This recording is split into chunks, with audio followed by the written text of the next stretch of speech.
My name is Ryan, and we are the Minnehaha Kendo Dojo. We are a local Kendo club affiliated with the All-United States Kendo Federation.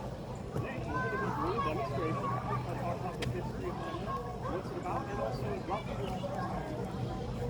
So, let's begin. Who here has heard of Kendo? Has anyone here practiced Kendo? Sorry, apparently I'm not loud enough. I usually have a microphone. So Kendo is Japanese martial art, and it means way up the sword. Ken, the sword, Do is way up. Now, Kendo originated about 950 CE, a long time ago. Not the Kendo we know today, but a kind of a precursor. So at that time, Japan was a feudal nation. Japan had a lot of different clans, and they warred against each other, and that's the origin of the samurai. They were the warrior class. Now, throughout the ages, they fought together, they had martial prowess, and they tried to see who was better than each other. You'd have probably around the 1600s, you had samurai actually touring the countryside, challenging other samurai to see who's best. Now, obviously, this was a very dangerous sort of business here. Not, only the best survived. So, eventually, what this led to were about 600 Japanese swordsmiths throughout the land. And from that accumulation, it narrowed down to about 3 in the next 100 years. So, in about the 1700s, there were 3 main schools of swordsmanship in Japan. About this time, Japan was not a warring nation. This was actually a period of peace. And during this time, instead of live blades, like the shenken, the katana, they used wooden swords called bokken. It's a little bit different from this. Some of you might have seen it with the wooden katana. So at that time, you have kind of a period of testing martial prowess, but in a way that would harm each other. And that's when we saw protective equipment start showing up, called bogu, or kendo. And that's very similar to what I'm wearing right now. So, we have at this period of time, we have these schools that are kind of practicing against each other, and this is kind of where what we would think of modern day jiu-jitsu would kind of start originating from. This was also mixed in with jujutsu, which is now judo, and kyujutsu, which is now kyudo, which is archery. So, around the 1800s, Japan was an isolated society. The United States comes knocking, it's like, hey, we want to trade with you, open your doors, and they had to agree. The U.S. comes into Japan, and that brings in Western culture into Japan. Now, at this time, the Japanese government reformed itself into an imperial government. The idea of a warring society with samurai and everything goes away. And there is some conflict of East and West going on at the time, and that is where the film The Last Samurai is loosely based on that period of time. So at that time, we have a lot of Western influence coming in because the warrior like a samurai is not, no matter how skilled they are, is nothing compared to gunpowder and the advent of firearms. So martial arts kind of take this backstage to more of an art style, a traditional cultural aspect of Japan. Come around the turn of the 1900s, right? Start seeing the change of terminology from jutsu, which means more like art, more like technical aspect, to do, which means way up. And this was done in 1905 during a reconstruction era of martial arts across Japan, where we saw that they changed things from kenjutsu to kendo, jujutsu to judo. And this is to do a cultural side of it and also an educational side. We started seeing kendo brought into schools. It started being taught to a lot of children. It was mainly focused at boys at the time, and a similar art called naginata was taught to girls. In the 1930s, Japan decided to start expanding, and we know that this was a tragic thing, what led to incidents in China, Korea, the Southeast Asia, the Philippines, and all that. And it's just this imperial conquest is happening throughout the Pacific. World War II happens, and at that time, Japan really goes hard on Kendo and Judo in schools taught to boys. I wonder why. Okay, we're teaching these kids to be warriors. And actually, what we saw with Kendo is it became very aggressive. Sweeps, ripping helmets off, like just taking people down, and another concept called Ippon Shoku, which meant a 1-point victory as opposed to more what we're going to show today. And that was like you killed that person. You don't have to worry about them. It was a very aggressive style. Japan loses World War II. The U.S. and Allied forces banned martial arts throughout all of Japan, and Kendo kind of goes down to the underground. At this time, there is a mix of, you have these underground Kendo groups that want to express their art still. So in Tokyo, I think it was 1954, if I remember correctly, no, 48, excuse me, there's actually a Kendo demonstration in Tokyo. But it's not called Kendo, it's called soft stick sport. And what the idea was with this was to create a very Western style fencing guides over Japanese martial arts. So they wore Western style fencing masks, no hakama, which is one right here, with trousers, very Western fencing looking. And over the next like 30 years, it slowly develops back into a more traditional look, but the sweeps, the grappling and all that is actually removed. And Kendo becomes what we see nowadays is a very guided martial art. It is very structured. And there's a bit of that, the techniques, what we're wearing, the points, our targets. We're also going to do a demonstration actual match at the end. So without being said, I have right with me today Strong Sensei. He is our head instructor at our dojo. And Steve Hoff, who is another member at our dojo. So starting off, let's talk about what we're wearing. Kind of looks a little silly. This, I would say, is a modern version of the yori, the Japanese samurai. So on the top here, this is called the men. The men is you have a steel grill on the top, then a padded leather futon, we call it, that wraps around here. It's just like the shoulders off the head. This is very rigid up here, very rigid. And that's actually one of our striking points.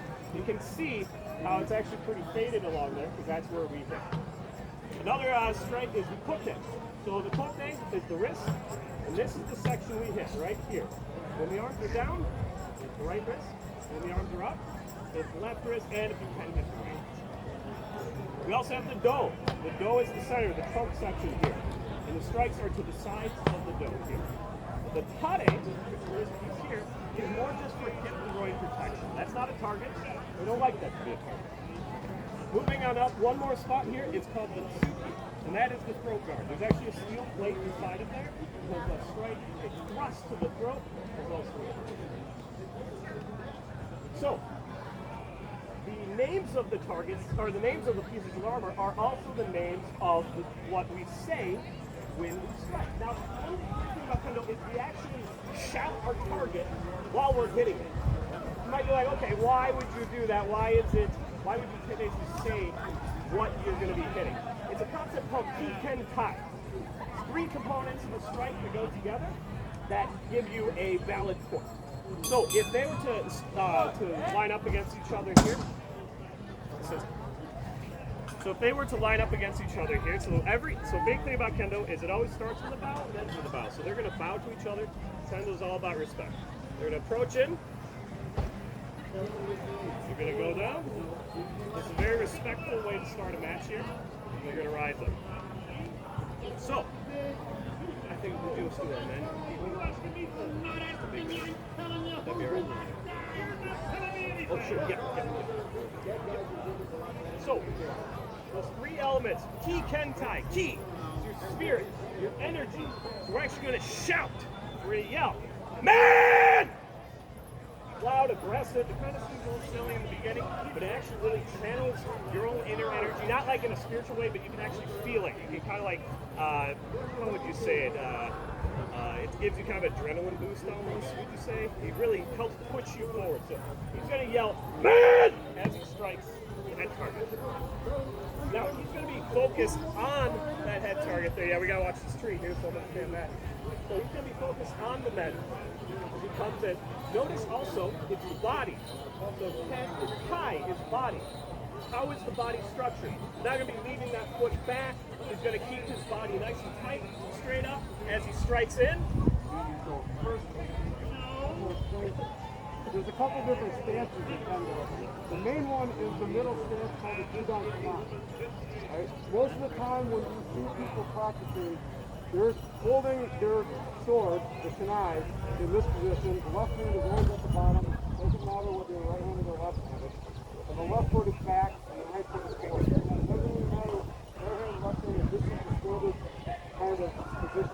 Historically, Japanese Kenjutsu and sword fighting would have many different postures, different stances that you can do. One other one that you might see in Kendo is called Jodan. So this is the upper, the left foot forward, and it's a very aggressive stance.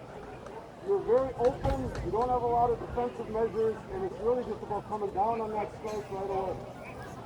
You might see movies where they hide the blade behind their body like this, because not all katana would be the same length, so you don't let your opponent see how long that blade is and judge what distances they need to fight you. Other modifications of Jodan might be Hasso, because the samurai helmet was pretty big, you might not always get your arms up, so it would be like this. And then a final Kamai would be Gedan, where the blade is dropped down, and in opposition to Jodan being very aggressive, this one is very defensive. You're intending to come up to deflect whatever strike your opponent's going to give at you. These Kamai are used in Kendo Kata. But in fighting, you'll see Chudan predominantly used 99% of the time, and Jodan being the other. And one more comment with that I want to add with the shouting. Like you said, it's kind of weird. You see us yell, and it's like, what are these crazy people doing? But the idea of incorporating your spirit and breath and breathing with your body in the strike is really essential to Kendo. You can't really just hit without sort of expression of energy. I always kind of liken it to if I'm in the weight room and I'm lifting, sometimes if you're lifting that last one and it's really heavy and you're breathing out and you might have a little bit of a shout or a grunt, it's kind of releasing that energy is really important. You can't just hold it in. And so in Kendo, that expression is really important, especially since this is as much of an art form as it is anything else. And when you're doing tournaments and having people judge whether it's a valid strike or not, you need to incorporate some of these aspects to demonstrate that you're including your body, your mind, your spirit, all together in that strike. So some of what you see is part of being demonstrative and showing these important aspects of what constitutes a strong strike. So, like that being said, so there's three critique.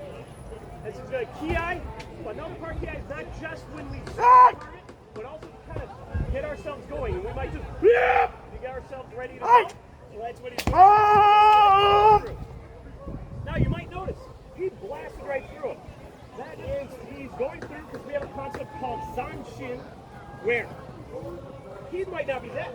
You know, we want to have this idea of always aware of our surroundings, what's going on. So instead of just striking that target and going through and like, yeah, I got him, well, he might just turn around and come get me because he's not dead. So as you saw strike something, he turned around immediately, he's ready to go, ready to engage again. Because even in tournament, that happens. You might not even be awarded a point. This is talking the sport aspect. You got to be ready. You're not going to be just stopping like, oh, I got that. That's not working. You got to be ready and to go again. So that's very important with Kendo as well. So, just like I said, that the shout is demonstrative of your spirit. You can obviously, if you have a sword on a battlefield, I would imagine, I've never been on a battlefield with a sword, but if you did, you could obviously defeat your opponent without shouting or without moving your body through and past them.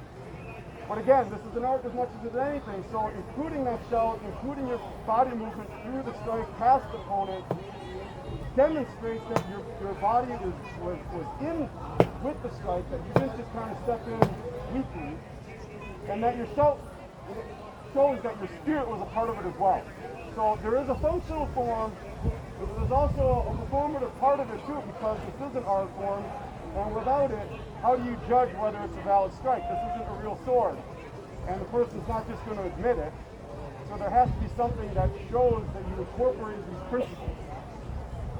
The next strike I'll do is for the wrist. This one's very similar to the strike, but the men, it's not much different other than it's a lower target and it's a closer target. Hey!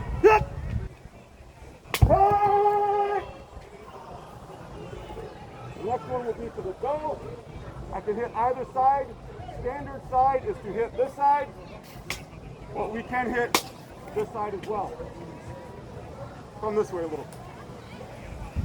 Hey! Go!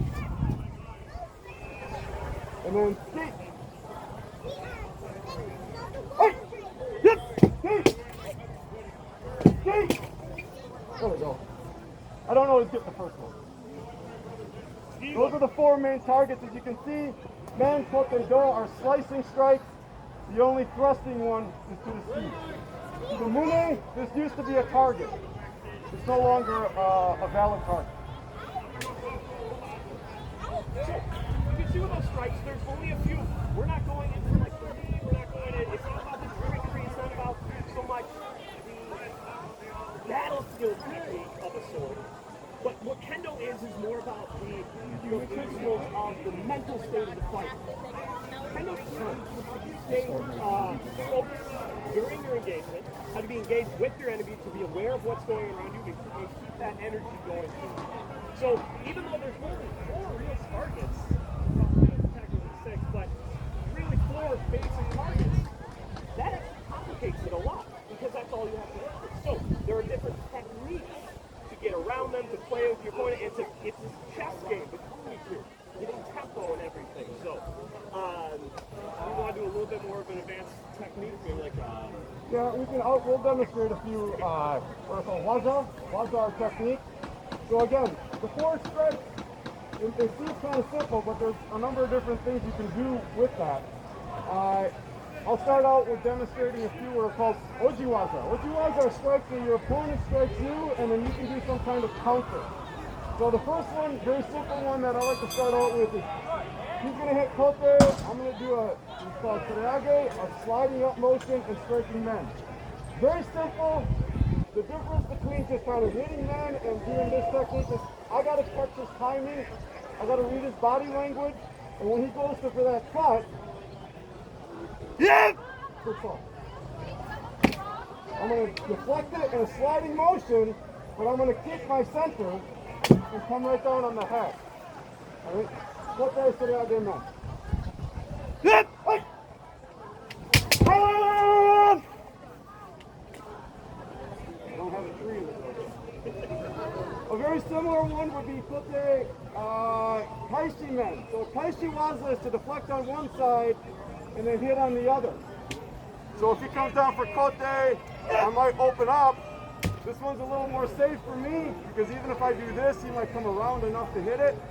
So I'm going to put this pot right here in the way of his shinai and my target, and I'm going to come around and hit the top of it. Again, not a wild difference, but just variations and situational options that I have.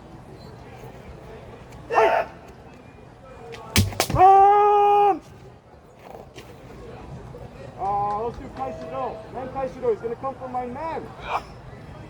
For 10. As he comes down, I'm going to come up and deflect ever so slightly on the right side, and then I'm going to cross it over and hit on the left side. This one's very safe, very easy to protect myself, and much easier to get the timing on this strike. Hey! Hit! Go!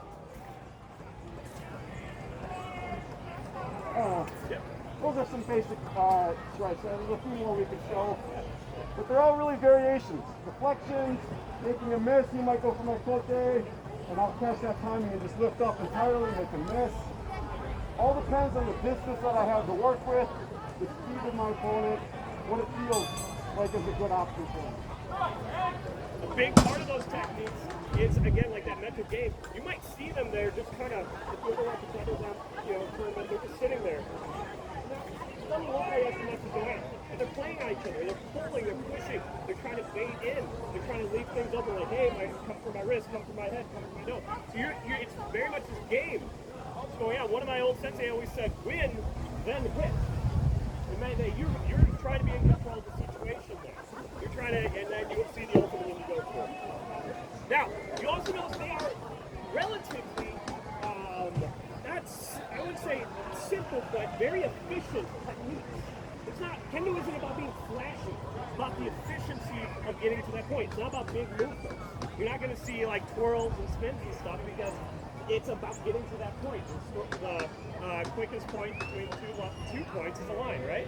So you're not going to see a lot of flashiness. You'll sometimes see some really beautiful strikes. You're just like, wow, that felt really good. But if you just replay it, it's just like, oh, he just went forward and struck. There's actually a lot going on with the mental game.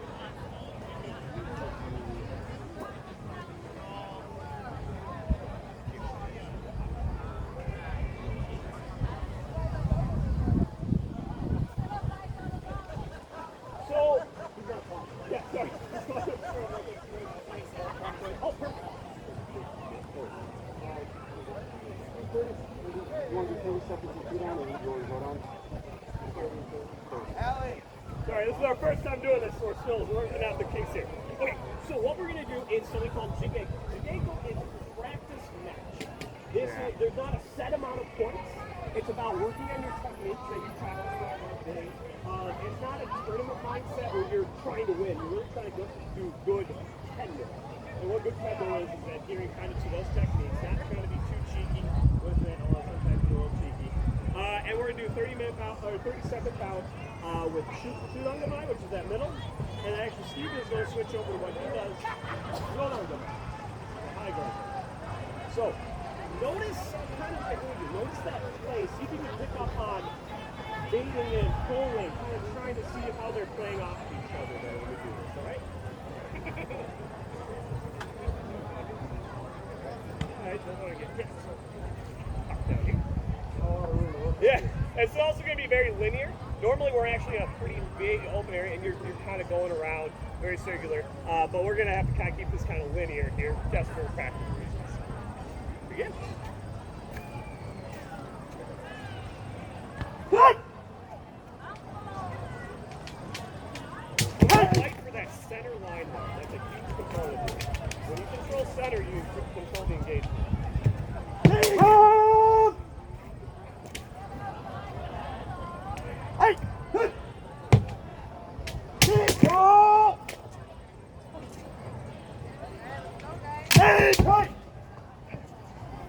When they get locked up like that, they kind of can dance a little bit. It's mostly in Jigeko, however, we separate.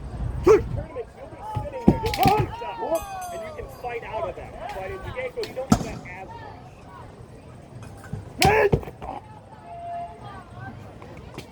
Yep. Right. Now he's going to do a high guard. Now you'll notice, Stark Sensei is stance a bit. He's actually threatening Steve's left wrist by pointing at that. And Steve has a longer range with this because it's a one hand. His left foot is forward as opposed to his right. As he strikes out, he gets a much longer range. But it takes forever to master Jodan. You lose all the time in the beginning.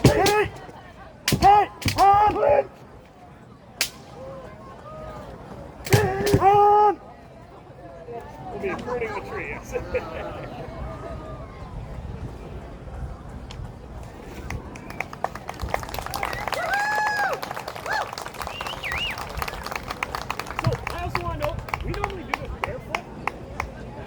On a very nice, pristine, bouncy floor. That's why we're wearing shoes today. So there's some of the aspects of the feet sliding and stuff not perfect here, but I think that's pretty good. It's pretty good. Kendo, really important here is Kendo is for everyone at any time, at any point in your life. You see a lot of kids practicing Kendo, especially in Japan. It's this big, it's adorable. The helmet's bigger than them. And then you have also we have a couple of sensei who visit us from Japan. They're in their 70s and 80s, right? Yeah, so they're in their 70s and 80s right now. Oh, they kick my butt every single time. One time I was with one sensei, and it was in a room of kids, and he doesn't speak English, so he's a translator.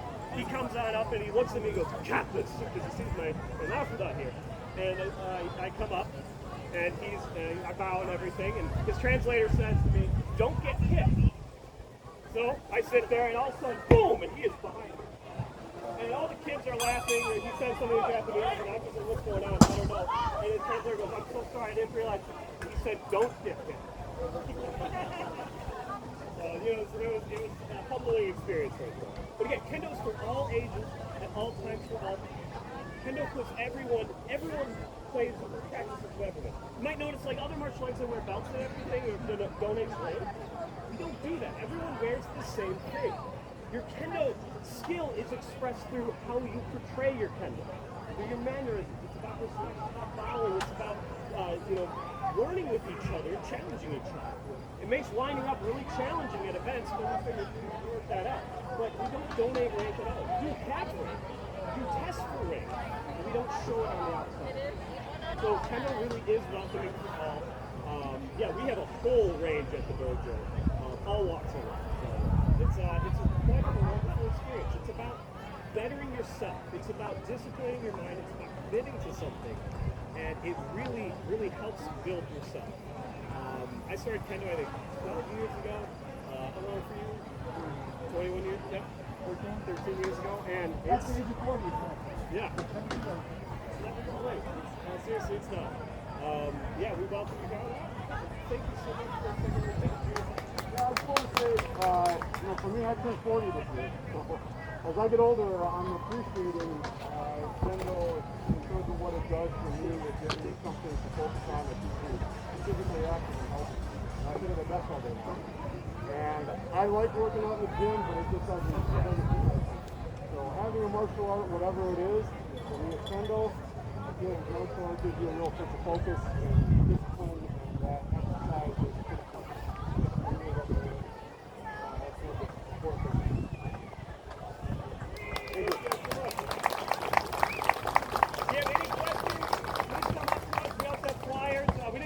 If you want to take a picture of it, you're welcome to come by and practice with us as well. We'll bring some more tomorrow. We're doing it again tomorrow as well. Hot dojos. Let's check them out online. You mentioned the names at the beginning. Oh, no, thank you. No, this is all good, Larry. Thank you guys so much. Great job. Thank you for jumping in. Thank you. So thank you. Hey, thank you. This is great to see. Appreciate it. Yeah, we're going to work out a lot of the kinks. Come on down to the dojo. I'd love to. A few years back, I was a teacher in Japan. I worked at a junior high school that had a Kendo club. Oh, that's amazing. This brought me right back to it. Awesome. Really, really nice. It's been a while since I've seen anyone do anything else, so it's really nice. You're always welcome to come down and join. We're always looking for new I really members. appreciate it. Yeah, we have information here if you want to take a picture of it. I have a couple you can take with you. I just don't have many. I didn't print out all of the ones I knew I would need.